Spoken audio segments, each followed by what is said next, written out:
Bom dia. Hoje é 2 de setembro de 2025.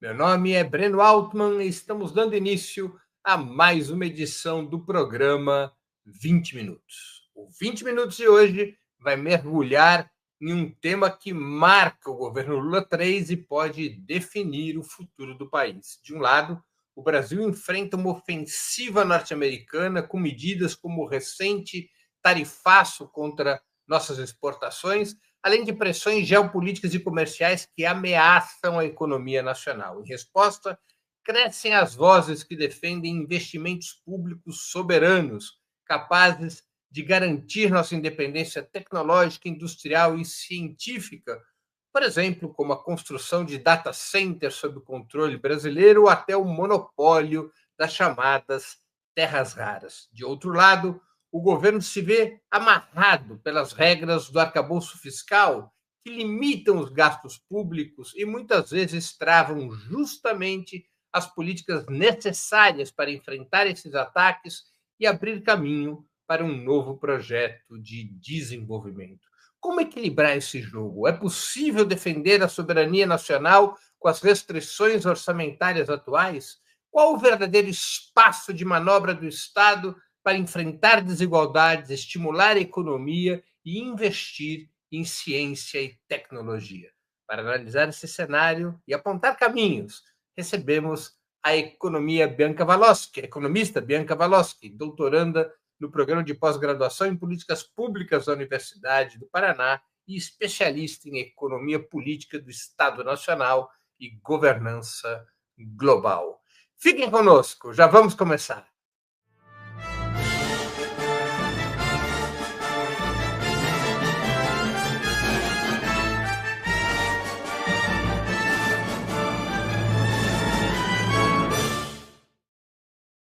Bom dia, Bianca. Muito obrigado por aceitar nosso convite. Uma honra ter sua presença no 20 Minutos. E eu esqueci de dizer que a Bianca, além de todos os predicados universitários e acadêmicos, ela é também colaboradora do programa 20 Minutos, sempre às quartas-feiras, às 7 horas da noite.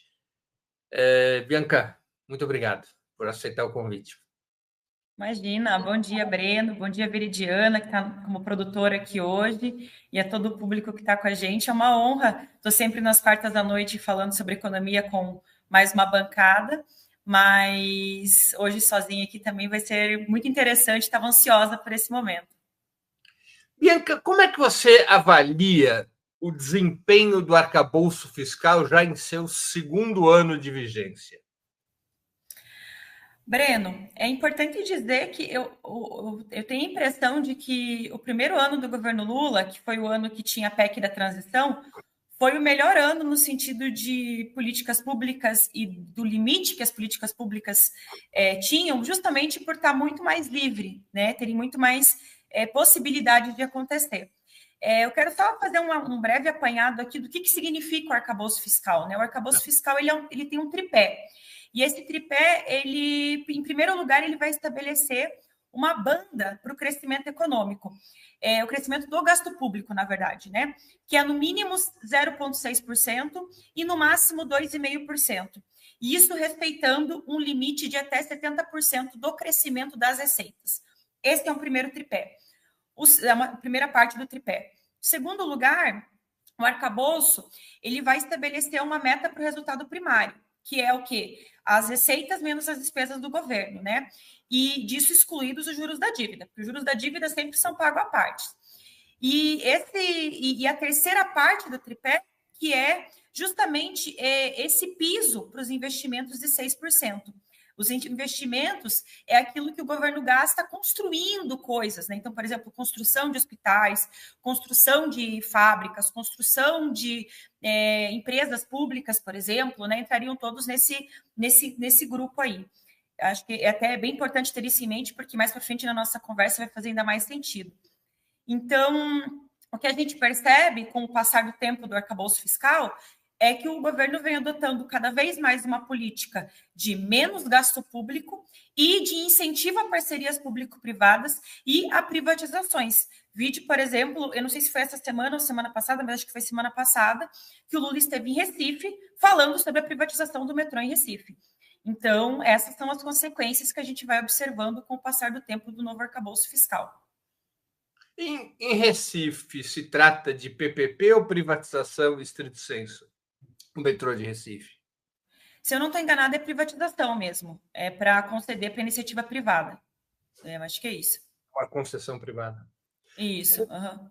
Bianca, a meta de resultado primário, combinada com essas travas do arcabouço, esse teto fixado pelo arcabouço, tem limitado o crescimento econômico ou existem mecanismos para-orçamentários, como os investimentos estatais e os créditos subsidiados dos bancos públicos, que acabam por driblar os freios das regras fiscais? Mais ou menos, Breno, porque, por exemplo, os investimentos dos bancos públicos, um BNDES, um BRDE, eles têm funcionado muito mais para garantir as parcerias público-privadas do que qualquer outra coisa, sabe? Então, o que a gente vê é que o novo arcabouço fiscal, por exemplo, agora nessa situação com os Estados Unidos, né? O que o governo adotou foi, em grande medida, o quê? Criar créditos extra-orçamentários para garantir o pagamento ali, né, do que o agronegócio pretendia exportar, do que as empresas pretendiam exportar, garantir a remuneração, né, desses capitais, mas, assim, não são medidas que a gente pode dizer que vão garantir a soberania nacional num todo, num contexto maior. O que eu quero dizer com isso? O governo poderia estar criando mecanismos de fortalecimento dessa economia interna através de investimentos públicos, como, por exemplo, ampliação dos estoques, ampliação de empresas públicas e das empresas públicas mesmo, e não de parcerias público-privadas que são feitas através de bancos públicos, sabe? Então, eu acho que até essas condições que vão sendo colocadas, elas vão amarrando em muito a capacidade do governo de reagir de fato com soluções mais criativas, mais soberanas e que, de fato, né, vão traçando um caminho de maior independência brasileira. Veja, o Brasil tem um mercado interno muito grande. É um dos poucos países no mundo que, além de uma condição de produção, de ter muita matéria-prima, de recurso, tem também um mercado interno muito grande.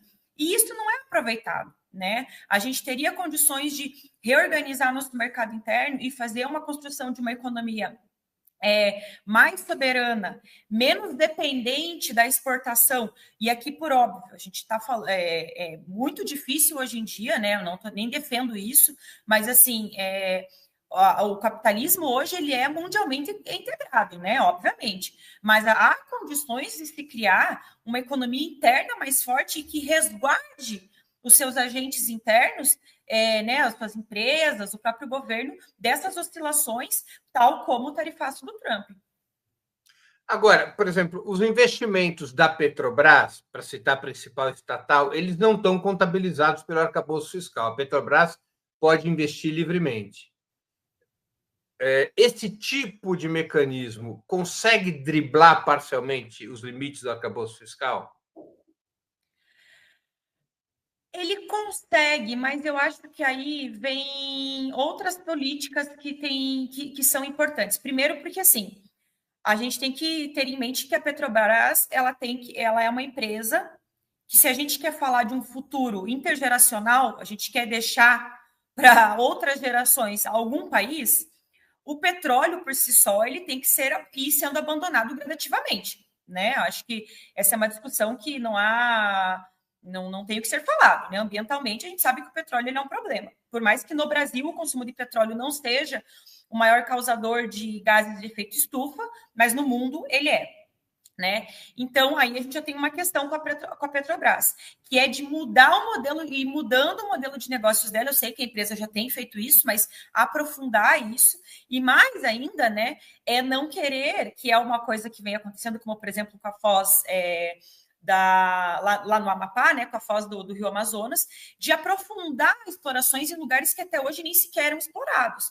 Então, veja, o que eu quero dizer é, há até um limite dentro da Petrobras do que pode ser feito, porque a Petrobras vai ter que dar conta da sua própria reestruturação, né, enquanto uma empresa energética importante, mundialmente importante, para o Brasil muito importante, e, para além disso, né, da necessidade de que outros ramos... Eu sempre gosto de bater na tecla, por exemplo, de como seria importante para economia nacional, e não só para economia, como para a saúde pública, um projeto de saneamento básico para todo o país. Eu não sei se vocês sabem, mas hoje, no nosso país, a gente tem mais da metade da população, ou quase metade da população, sem acesso a saneamento básico. E veja, saneamento básico, a gente está falando de cimento e mão de obra, a gente não está falando de grandes tecnologias. Se implementando um projeto, né, que aí precisaria de investimentos públicos via o orçamento, né, principal do governo, você teria condições de gerar emprego com uma mão de obra relativamente simples e ainda assim sanear um problema de saúde pública. Então, assim, eu acho que a Petrobras ela tem um papel muito importante, mas é limitado o que ela pode fazer mediante até os próprios desafios que ela tem para se reestruturar nesse momento que a gente vive. Bianca, diversos economistas de esquerda caracterizam a política econômica do governo Lula como neoliberal. Mas como explicar que os resultados continuem sendo o crescimento real do emprego e do salário, além da redução da miséria e da fome, mesmo com as restrições fiscais e a elevadíssima taxa de juros? Esses resultados não são opostos àqueles que são intencionados por uma política neoliberal? Essa pergunta é capciosa, hein? Mas vamos lá. Porque, assim, eu acho que a gente tem que fazer aquela coisa, né, que o velho Marx sempre falou para a gente da essência e da aparência das coisas, né? Veja, o crescimento de empregos no Brasil, ele tem sido puxado majoritariamente por empregos informais, tá? A gente tem grandes parcerias, como, por exemplo, da última visita que o Brasil, da última comitiva que o Brasil fez à China na busca de investimentos. Alguns deles se trataram, inclusive, de trazer mais empresas dessas do tipo de aplicativos, né? Aplicativos que para concorrer com Uber, com iFood e assim por diante, e que geram uma mão de obra totalmente precarizada, né? Então, isso é importante de ser dito. A qualidade a qualidade desse índice que é divulgado, né? No índice de empregos, eu não tenho qualquer receio de dizer que a gente está mediante um crescimento de uma mão de obra precarizada, sem direitos trabalhistas, e que, na média, ganha por conta, né, dessa falta de direitos e tal, vai ser mais prejudicado e vai ganhar menos, né, do que quem tem uma CLT, por exemplo, né, quem é coberto pela CLT. Então, isso é importante de ser dito. Veja, essa qualidade de empregos é uma característica neoliberal, porque a precarização do trabalho é uma característica neoliberal. Outra questão essa regra de limitação, e veja, o próprio Haddad falou que o novo arcabouço fiscal era um novo teto de gastos, né? Eles defendem essa política de um gasto saudável, um gasto público saudável, um gasto público comedido. Isso é um discurso bastante neoliberal, porque ele entra dentro da austeridade fiscal, que é uma crença de que o governo, gastando menos, ele vai passar confiança aos agentes do mercado, e mediante essa confiança, né, a tal da fada da confiança dos agentes de mercado, esse ser mítico aí, que permeia tanto a economia, essa confiança vai fazer com que os agentes de mercado criem mais empregos, ampliem suas fábricas, aumentem fábricas e assim por diante. Algo que não se comprova muito na prática. E outra questão, que eu acho que também é bem importante, porque o crescimento econômico em si, ele não quer dizer uma melhora na qualidade de vida da população. E eu posso dar um exemplo aqui bastante importante na história brasileira, que é o da ditadura militar.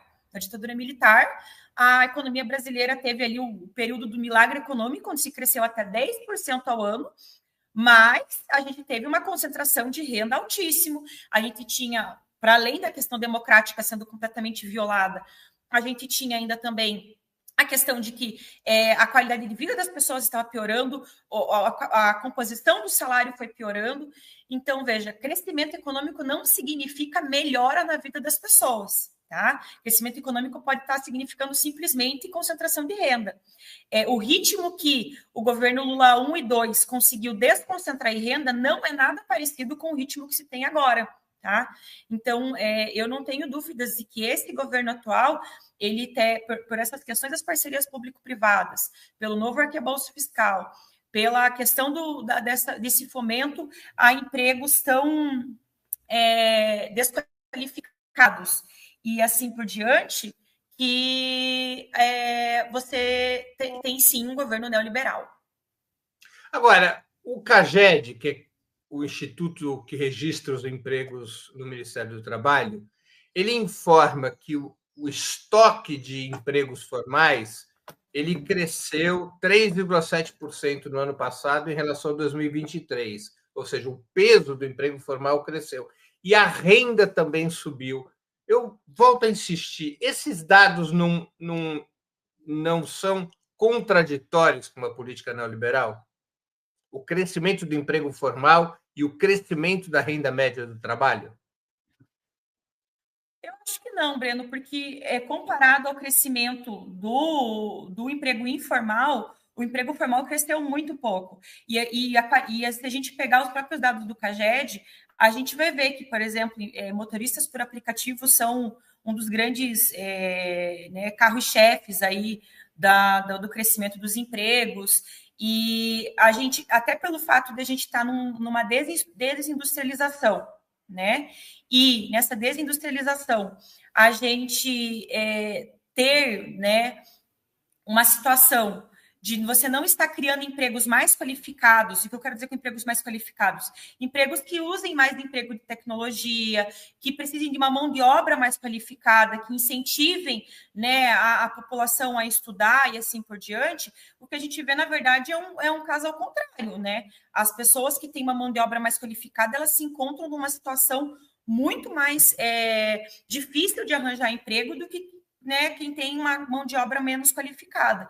Então, nesse sentido, eu acho que, por mais que estejam se criando os postos de trabalho, por esses postos de trabalho não serem postos de trabalho de uma mão de obra qualificada, que fomenta, né, esta parte da economia, de trabalhos e de, como que eu vou dizer, que emprega pessoas num tipo de serviço ou de indústria de maior valor agregado, eu diria que sim, isso quer dizer que é uma política mais neoliberal, porque se a gente estivesse falando de uma política desenvolvimentista em si, um fato que estaria ocorrendo é, por exemplo, da gente ter criação de empregos, né, que voltados para a indústria ou voltados para serviços qualificados, porque o Brasil até tem uma gama ampla, né, o carro-chefe da economia brasileira são os serviços, mas são serviços desqualificados, não é questão de produção de tecnologia, né, ou quaisquer outros que envolvam uma mão de obra e um valor agregado nos serviços. Por que cresce a renda do trabalho mesmo nessas condições? Por conta do aumento do salário mínimo, né? O governo Lula ele tem essa característica e eu acho que isso é bastante importante, sim. Mas o governo Lula, desde que entrou, né, priorizou o aumento do salário mínimo e garantiu também, né, aumento de alguns, por enquanto, pelo menos, né, aumento em algum sentido em alguns programas sociais. Aqui também é importante dizer, né, porque tanto o BPC quanto, né, novamente aqui voltando à questão do novo arcabouço fiscal, o benefício de prestação continuada, que ele é um grande arrimo aí das famílias brasileiras mais carentes por garantir renda para essas pessoas, ele está ameaçado pelo novo arcabouço fiscal por conta dessa quantidade que o arcabouço pode crescer. E o salário mínimo, ele pode crescer um pouco mais. E o BPC está atrelado ao salário mínimo. Então, a gente tem essa situação que é bastante importante e que é uma característica do governo Lula, né? A valorização do salário mínimo. Que, diga-se de passagem também, é menos do que já aconteceu nos governos anteriores do Lula, né? Já é bem menor do que já houve. É menor do que, por exemplo, a política de salário mínimo, de crescimento do salário mínimo que vem acontecido no México, mas ainda assim é o que garante esse aumento dos valores da composição dos salários, né, na economia em geral, esse aumento do salário mínimo dado pelo governo Lula. É possível pensar em um novo modelo de substituição de importações no contexto do século XXI? Como é que você avalia o Nova Indústria, a política de reindustrialização conduzida pelo governo Lula? Olha, eu acho ela, na verdade, inexistente, assim, né? O que a gente vê hoje em dia é uma lógica de um crescimento que marginaliza totalmente os investimentos públicos, né? E que acaba por fomentar parcerias público-privadas daqueles tipos de empresas que só, na verdade, acabam por defender, por colocar e deixar o Brasil, né, na sua posição de economia dependente. A gente não vê mais o fomento, né, o crescimento a empresas nacionais, a indústrias nacionais e principalmente, né, a indústrias nacionais que façam sentido nesse novo, na estrutura que a gente vem, que a gente tem economicamente hoje em dia, que precisamos pensar outras formas de economia mediante a crise climática que estamos, né? Não tem como não pensar nisso. E a gente não vê isso, não vê isso acontecendo. O que a gente vê é uma política de crescimento econômico e que só valoriza o crescimento econômico, que, como eu já coloquei, não significa melhora na qualidade de vida de ninguém da população, né? Crescimento econômico pode significar pura e simplesmente concentração de renda, isso é bem importante de ser dito, e que também não tá articulado a uma indução do Estado nos investimentos de infraestrutura e produção. Veja, há quanto tempo a gente não tem o Estado induzindo, né, a criação de o que eu acho que faria muito mais sentido hoje em dia do que, por exemplo, trazer multinacionais de carros elétricos, induzir, né, a construção de trens no Brasil. Se a gente está querendo falar de uma questão de política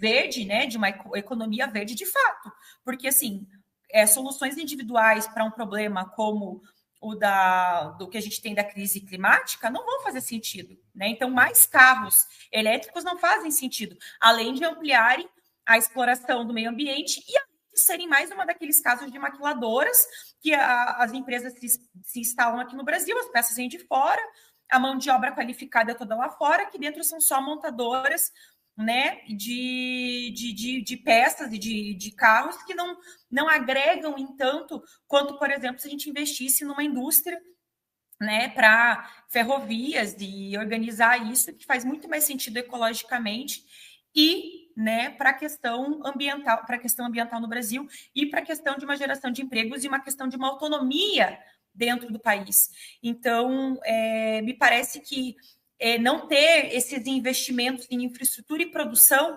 colocam ainda mais essa pá de cal em cima do que poderia ser um neodesenvolvimentismo no Brasil. Os recentes ataques dos Estados Unidos ao Brasil, eles recolocaram em debate o tema da soberania nacional. Várias fragilidades, no entanto, são identificadas. Uma delas é a falta de soberania digital. O país teria condições de adotar um plano nacional de data center sob direção estatal, por exemplo, como estratégia de soberania digital? Isso cabe no arcabouço fiscal?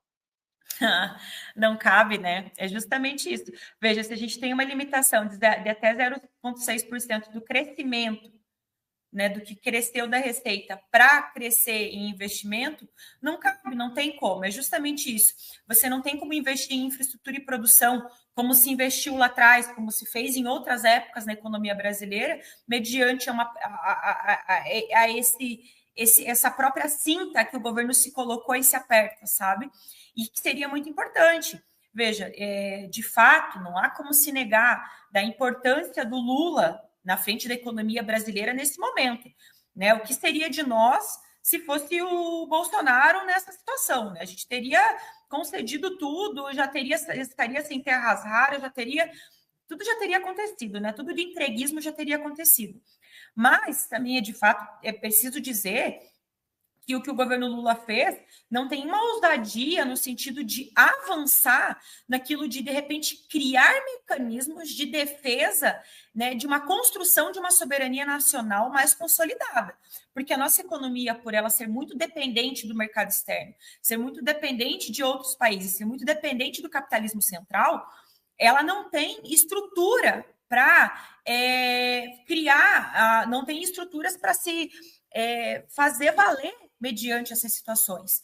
Então, precisaria se criar, como, por exemplo, você citou dos data centers, como, por exemplo, ter um enfoque para o mercado interno até de algumas matérias-primas, como até do comércio de alguns outros produtos, para consumo interno, ou com outros parceiros comerciais mais diversificados, que não tenham essas ambições tão políticas assim de querer, em dado momento, né, se fazer valer em cima da economia brasileira, em cima da soberania nacional.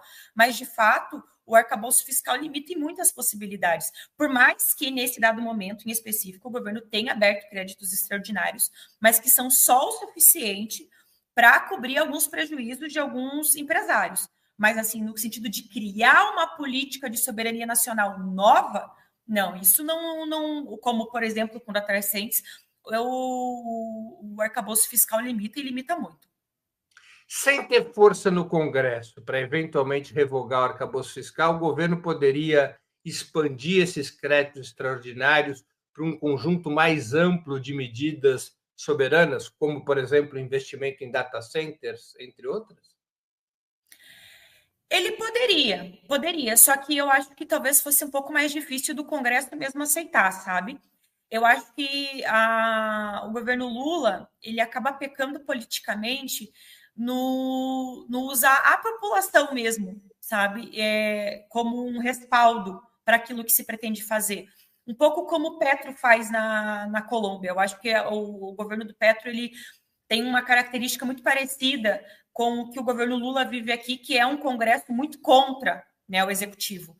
Então, e o Petro faz muito uso dessas ferramentas, como, por exemplo, plebiscitos, chamados nacionais da população e tal. Então, eu acho que o governo Lula ele precisava fazer mais uso desse tipo de ferramenta. Porque, assim, por mais que eu entenda que uma política como, por exemplo, os data centers poderia caber aí como uma política de soberania nacional, mas talvez o Congresso já vá dizer assim, não, aqui você já está querendo demais, aqui já é muito, sabe? Ou, né, como eu comentei, fazer esse chamamento ao público e fazer essa defesa, né? Colocar para a população a necessidade de a gente ter domínio sobre, né, o que a gente produz e o que a gente precisa produzir de dados, né? E como isso é importante, ou até mesmo, né, aqui saindo um pouco da esfera econômica, mas que também é muito importante, a questão, por exemplo, da regulação das redes, né? É preciso ter um debate mais aberto com a população, é preciso explicar melhor para a população do que se trata, do que está em jogo, né? Tendo em vista, inclusive, o que o youtuber Felca colocou recentemente. Mas são debates que eu acho que ficam muito limitados ali à cúpula do governo e à troca com o Congresso, quando deveriam ser ampliados para a população, porque são do interesse de todos.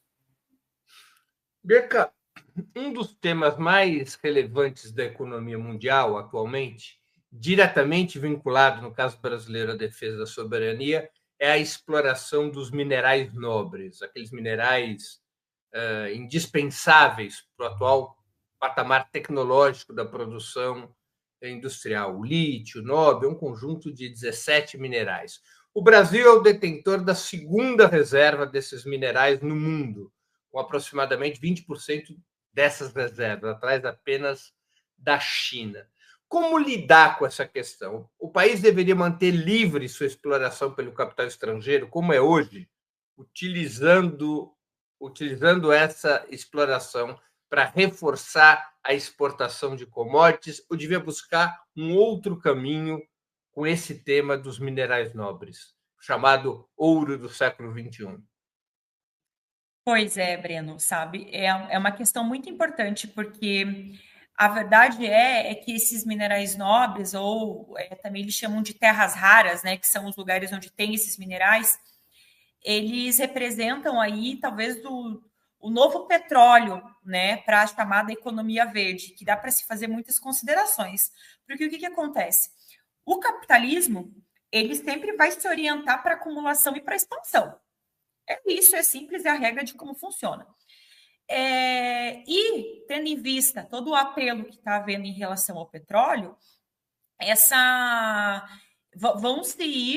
se ir para outras áreas, como, por exemplo, das terras raras desses minerais, que são a base aí para a produção de baterias, né, dos veículos elétricos, ou não só dos veículos elétricos, mas de baterias em geral, que é tão importante hoje em dia para o capitalismo como um todo, né? Nada praticamente hoje em dia funciona sem uma bateria, né? Até os instrumentos mais simples, até um fogão elétrico hoje em dia tem uma bateria dentro dele.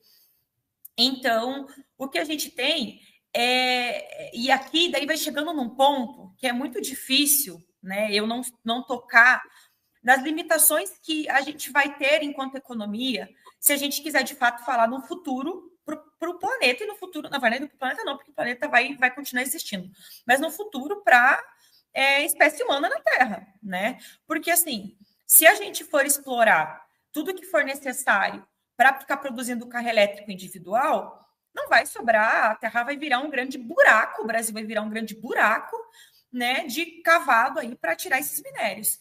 Então a gente cai num lugar de uma necessidade de repensar, e isso passa por uma questão de soberania, porque eu acho que daí cada país, cada povo, né, tem que pensar o que de fato quer para o seu futuro, o que de fato quer para a sua economia. A gente vai precisar, em um dado momento, refletir sobre nós não podemos consumir como um norte-americano. Não existe como o mundo inteiro consumir como um norte-americano. Não há recurso para isso, não tem como isso acontecer. Então, cada nação vai precisar reformular. Desculpa te interromper. Para nossa sorte ou azar, essa comparação daqui a uns 10 anos vai ser mais fácil de fazer, porque o consumo norte-americano está despencando. Exatamente. Então, assim, a gente tem uma situação que eu acho que passa tanto por uma soberania da escolha do que se fazer com a nossa economia e como vamos dar passos em relação a um futuro que pode ser um futuro que vai garantir futuro também para outras gerações, e também de soberania sobre o que vamos fazer com os nossos recursos. E isso que significa, inclusive, dizer, não, nós não vamos explorar. Eu estou escrevendo a minha tese de doutorado e o livro que eu tenho utilizado muito é o A Queda do Céu, que é um livro do Bruce Albert com o Davi Copenaua. E o Davi Copenaua, ele usa um termo chamado, que ele chama a gente de povo da mercadoria, né? Porque a gente cria coisas, cria tecnologias. Ele fala que a gente passa a usar como brinquedos e não vê, né, e não entrelaça isso com toda uma destruição da natureza, né?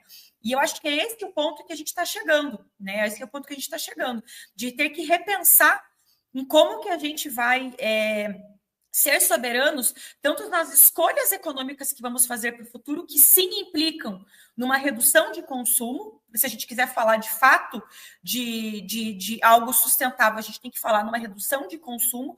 E aqui, claro, eu quero deixar um parênteses bem grande aqui, né? Eu acho que isso é importante. A redução de consumo é principalmente para o norte global.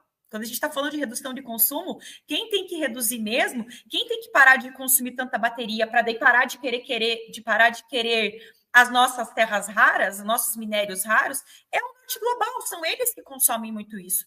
A gente tem que focar em ser soberanos na nossa economia, naquilo que é básico, como eu citei anteriormente, na questão, por exemplo, de saneamento básico, que a gente nem é soberano nisso, na questão de controle dos nossos dados, que também não somos soberanos ainda.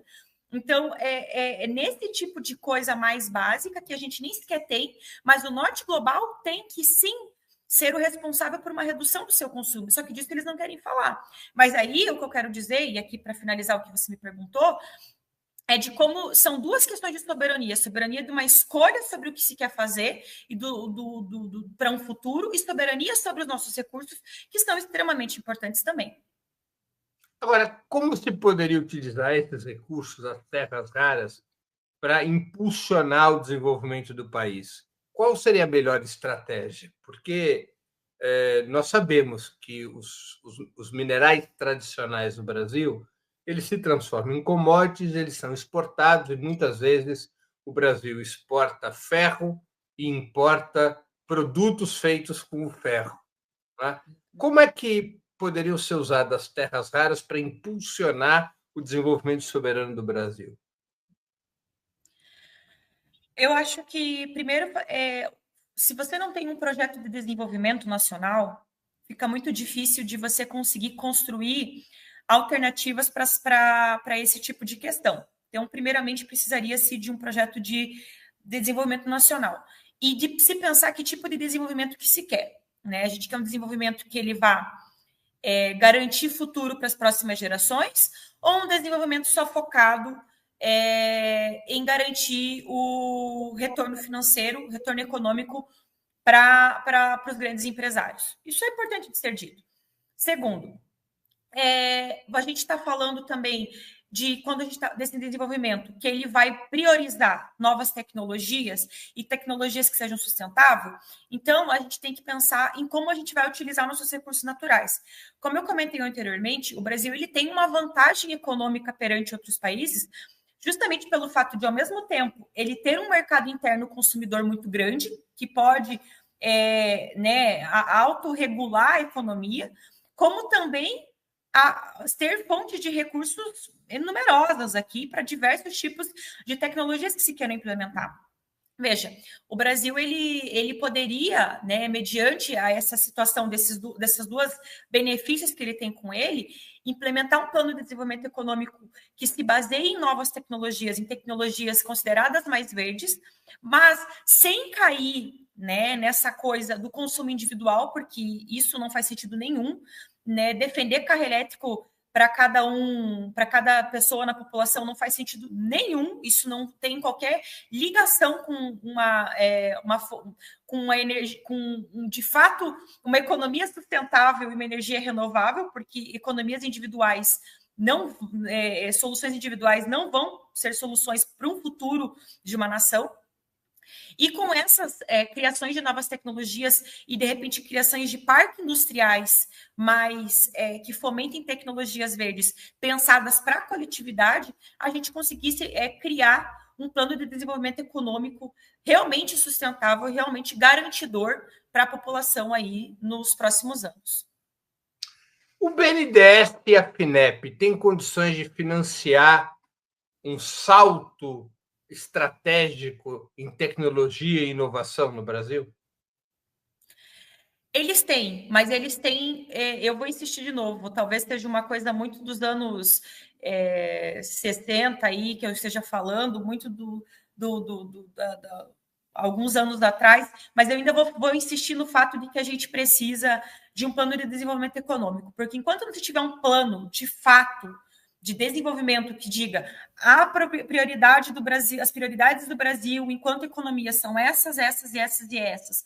Para isso, iremos fazer esse tipo de investimento, esse tipo de incentivo. Não há como se falar que o BNDES vai poder conseguir por si só incentivar as empresas, sabe? Eu acho que precisa desse conjunto de operações, você precisa de um plano de desenvolvimento econômico, você precisa de financiamento, você precisa de investimento público tanto em atuações públicas mesmo, quanto em empresas que estejam com vontade de participar desse tipo de novas operações, né? Então, porque, claro, mexer num vespeiro, você, por exemplo, falar que você vai passar a incentivar muito mais a criação de transportes coletivos no Brasil do que, por exemplo, um transporte coletivo diversificado, como o colega aí está colocando, do que, por exemplo, você falar que vai parar de ter incentivo fiscal. A cidade que eu trabalho, aqui em São José dos Pinhais, é uma cidade que tem altos incentivos fiscais para montadoras de veículos. Então, você falar que você vai parar de fazer isso, veja, por si só, você está mexendo num vespeiro. Mas é importante, se a gente quiser falar de soberania, é importante se a gente quiser falar de uma nova economia e de uma economia que, de fato, se coloque como uma economia sustentável para gerações futuras. Agora, o Nova Indústria, me perdoe por voltar no tema, ao dividir o plano que foi apresentado em 5 grandes áreas, não identifica já esses objetivos do desenvolvimento do país?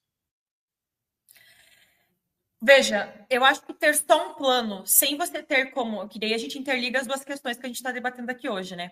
Só ter um plano, sem ter recurso para investir nesse plano, não vai funcionar. Plano por plano é muito fácil de você criar. Planos foram criados aos montes no Brasil nos últimos anos, mas você conseguir fomentar esse plano e veja, o gasto público, ele é um indutor muito importante quando você está falando de você incentivar políticas públicas. Se eu quero incentivar uma política pública de uma energia sustentável e coletiva, eu preciso de gasto público, não tem como fazer isso. E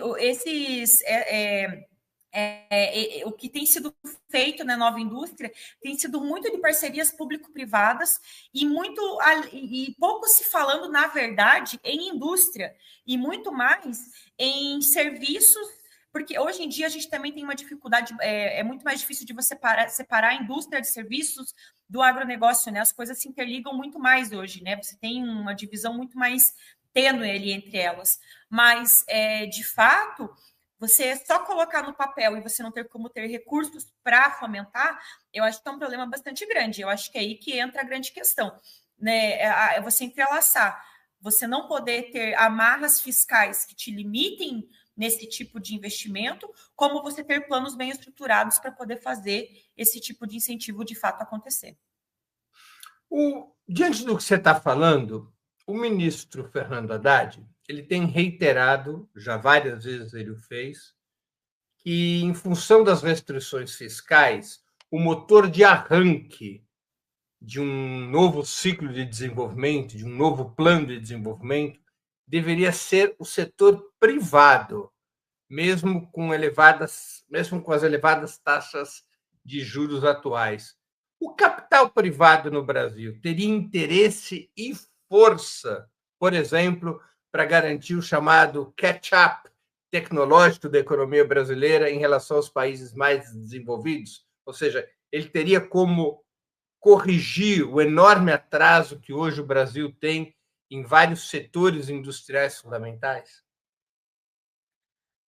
Eu primeiro queria voltar naquela questão que você me falou sobre o governo ser neoliberal, porque essa é uma questão que eu acho bastante importante de uma caracterização neoliberal do governo Lula. Essa expectativa de que a iniciativa privada garanta o crescimento econômico, para mim, é uma característica bastante importante de políticas neoliberais. Para além disso, sim, o Haddad ele defende isso abertamente. Eu acho que as parcerias público-privadas são nesse sentido, que eles têm feito bastante. E o problema é que a burguesia brasileira ela tem se mostrado ao longo dos anos, todas as vezes que o governo tentou garantir incentivos fiscais, e lembra do governo Dilma, quando o governo fez um incentivo fiscal muito grande em relação à folha de pagamento, isso se converteu muito mais em aumento da taxa de lucro da burguesia nacional do que, de fato, uma expansão, né, da indústria brasileira ou de qualquer ramo ali de negócio a qual tenha sido incentivado. Então, assim, eu não é que eu desacredite, mas os exemplos que a gente tem na história brasileira, eles demonstram que quando o Brasil cresceu bastante, ele cresceu num tripé de investimentos, o investimento público, em atuações públicas mesmo na economia, criação de empresa pública mesmo, investimento em empresas públicas, investimento do capital estrangeiro e investimento da iniciativa privada. Eu acho que é muito difícil você ter uma mudança na economia, e a mudança na economia que a gente precisa para os próximos anos, quando a gente está falando de uma economia que tem que se voltar a ser mais sustentável e coletiva, sem investimento público, sem o próprio governo também está atuando. E principalmente para puxar o tipo de negócio que você quer que aconteça. Porque senão a chance de acontecer como aconteceu lá nas desonerações fiscais do governo Dilma, que se tornaram só aumento da taxa de lucro da burguesia, é muito grande, é muito grande. Então, eu acho que precisa realmente aquela conversa que eu estava tendo aqui, né? Da gente fazer um plano de desenvolvimento bem amarrado, bem construído, que se organize, né, de como vai ser distribuído as prioridades, né, quem que vai fazer cada coisa, e como isso vai se organizar também para a iniciativa privada, porque eles têm que dar uma resposta muito clara em relação aos incentivos que vão ser feitos. Eu acho que toda vez que a gente está falando de incentivo para a iniciativa privada, a gente tem que falar também da resposta clara que eles têm que dar, porque se isso não fica bastante evidente, a chance de virar somente aumento da taxa de lucro é enorme. E esse é o meu receio em relação a incentivo à iniciativa privada. Um dos temas fundamentais quando se debate soberania é o tema da educação. Como é que você avalia a atual situação orçamentária das universidades públicas, especialmente das universidades federais, nesse terceiro governo Lula? É bastante sim, preocupante, né, Breno? Porque se a gente for ver, o próprio arcabouço fiscal, ele tem para a saúde e a educação, com o passar do tempo, elas vão pressionar o arcabouço fiscal, então não à toa vem se debatendo que vai ser necessário você retirar os pisos de saúde e educação para poder manter o arcabouço. E você veja, os pisos de saúde e educação, eles foram vitórias importantíssimas da nova Constituição, né, da Constituição de 88. E isso afeta diretamente as universidades públicas. Você vai limitando, você vai retirando a capacidade das universidades de investir em pesquisa, de investir na manutenção das suas estruturas, você vai tirando a capacidade de permanência dos alunos, porque uma das primeiras coisas que acabam sendo cortadas são as bolsas permanências. Então, é muito preocupante. É mais preocupante ainda no sentido da educação como um todo, porque, como eu expliquei, como a saúde e a educação, elas crescem junto com a receita. Conforme vai crescendo a receita, aumenta o quanto pode se gastar com ela, por conta dos pisos. E o arcabouço fiscal é limitado, como eu expliquei antes, a 0,6% a no máximo 2,5%. Então, pode sim, e com certeza vão acontecer, vários momentos onde a saúde e a educação vão crescer mais do que se pode crescer pelo piso, pelo arcabouço. Então, é muito preocupante. Eu acho que isso exige uma mobilização enorme, e aí coloca a gente numa situação muito complicada, porque o governo Lula precisa de um apoio público mediante ao que vem acontecendo, né, na economia brasileira e os ataques do Trump e toda a movimentação bolsonarista e tal, mas, ao mesmo tempo, essa medida criada pelo arcabouço, ela é um tiro no pé em relação ao gasto público e, principalmente, em relação à saúde e educação. A gente sempre soube, né, que o governo Lula ele é fruto de uma frente ampla, com várias representações dos setores burgueses dentro do próprio governo. Mas o arcabouço fiscal ele é uma camisa de força para o próprio governo e leva a política de gasto, esse corte nos gastos sociais, ele leva muita frustração da população. E essa frustração da população é uma bandeja para a extrema-direita. Então, quando a gente está falando aqui em defender os pisos da saúde e educação, na minha opinião, a gente também está falando em se defender de evitar essa frustração da população com relação a cortes nos gastos sociais para ela, e com isso evitar uma ascensão da extrema-direita. A extrema-direita ascende quando você tem uma população frustrada. Então, é muito preocupante, porque esses cortes nas universidades, na educação como um todo, na minha opinião, aumentam a frustração da população com o governo e vão deixando um caminho pavimentado para a extrema-direita.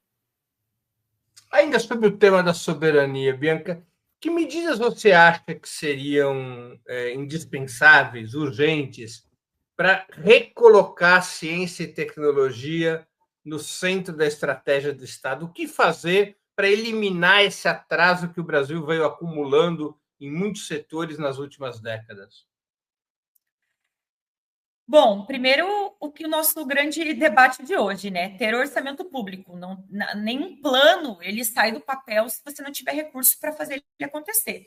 Então, não adianta a gente criar o texto mais bonito sobre ciência e tecnologia, sobre soberania nacional, importância de criação de tecnologias brasileiras, se a gente não tiver recursos para fazer isso.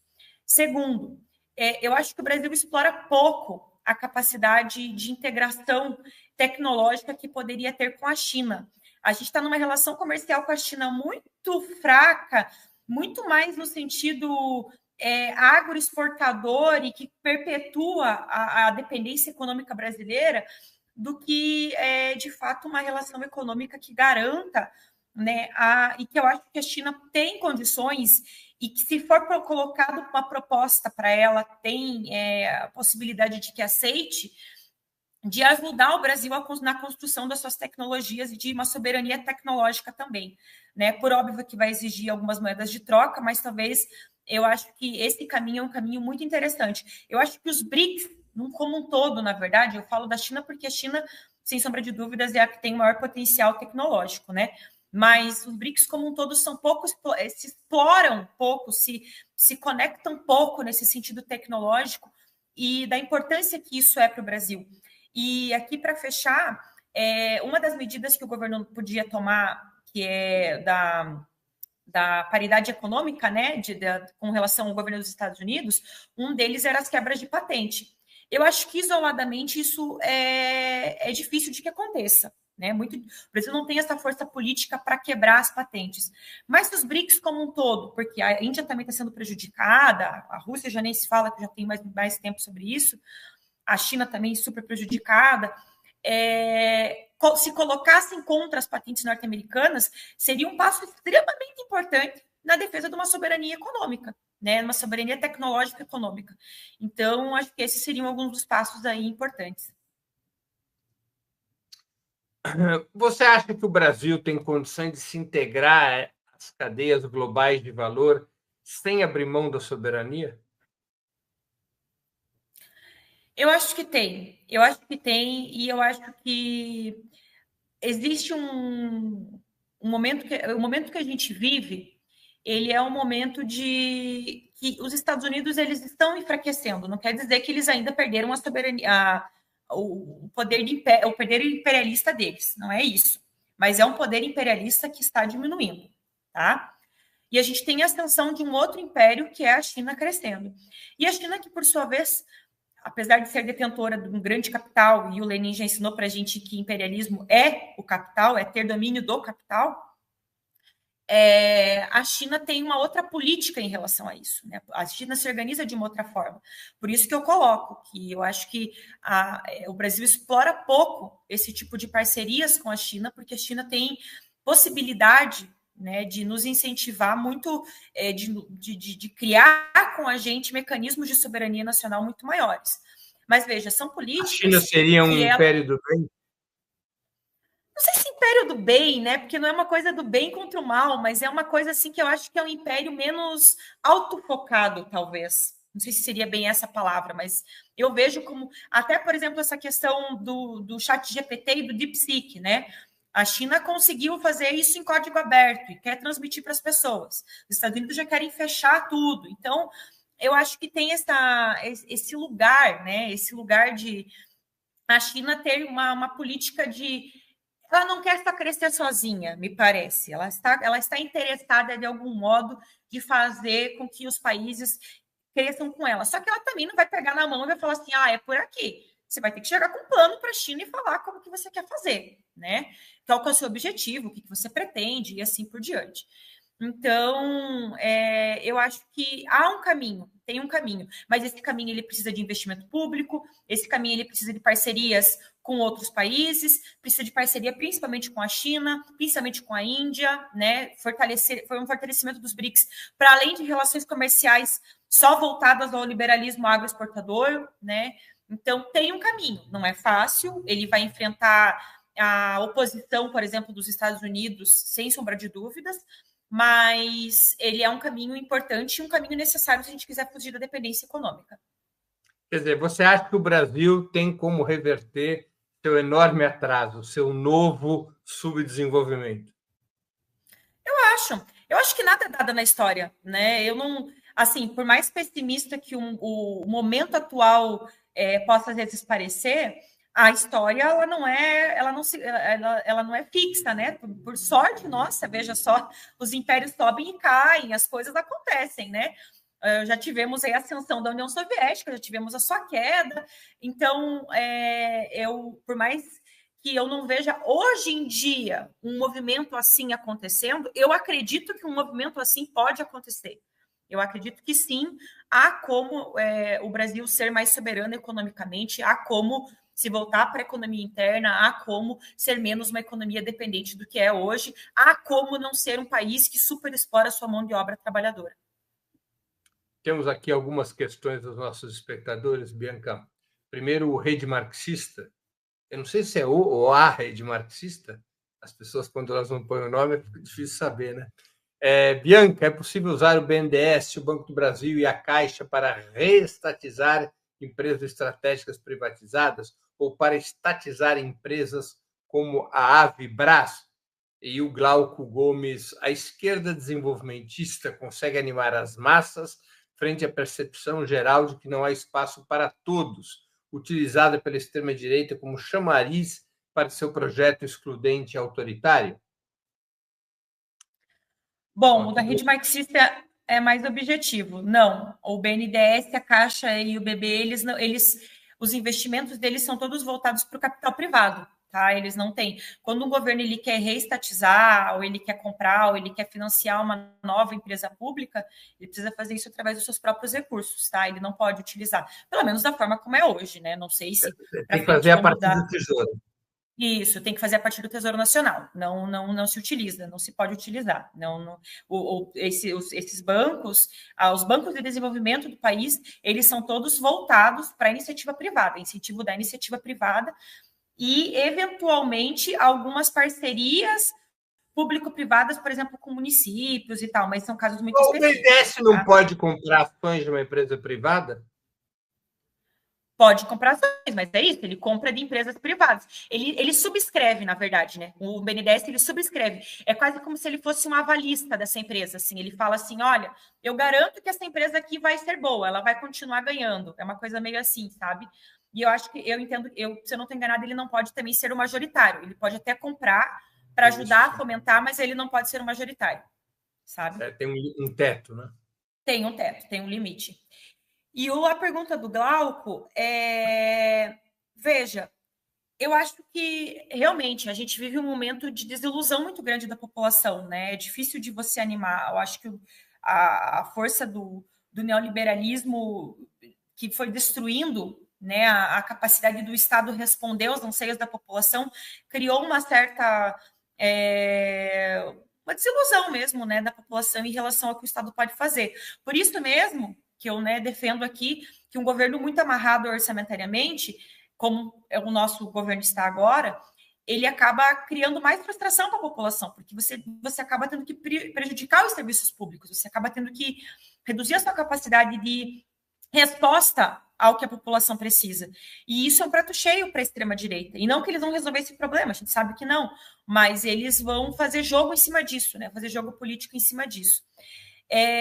Eu acho que justamente é a ideia de criar projetos desenvolvimentistas novos que tragam uma oxigenação para a economia, que criem empregos novos, que criem bons empregos. A população quer bom emprego, a população não quer ser motorista de aplicativo.